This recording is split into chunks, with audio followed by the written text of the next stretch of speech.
শয়তানের মতো, ইসলামের সাথে সম্পর্ক নাই। অনেক আলেম এরকম আছে বাংলাদেশে, নামাজও পড়ে, হ্যাঁ নামাজও পড়ে না, এরকম আলেমও বাংলাদেশও যাইতে আছে। এটা কিন্তু আমার সময়তে যাইতে আছে। আপনার ওয়াজ কম হইব, আমার কিছু হইত না। ছেলে তুমি যে মোবাইল তোমার বলতেছে, তুমি ভিতরে এসে বসো। আর ওইখানে বসছো কেন? তুমি ভিতরে এসে বসো। তাহলে ধরে আনছেন ভিতরে, আসো। এই যে লাল গেঞ্জি, আসো ভিতরে, আসো আসো, সমস্যা নেই, আসো। সবাই এসে বসেন।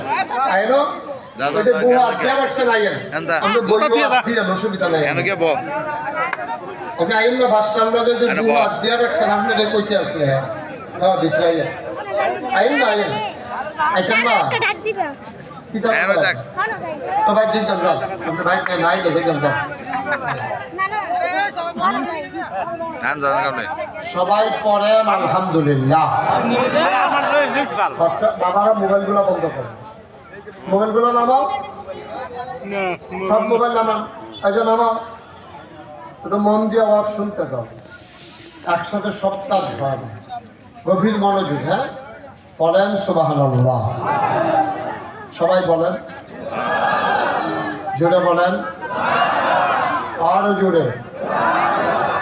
কম কিন্তু আইয়া দেখলাম যে না, ভালো ভালো শিক্ষিত এই এলাকা মারহাবা বলেন না, এই মারহাবাই কি বলে জোরে বলেন না।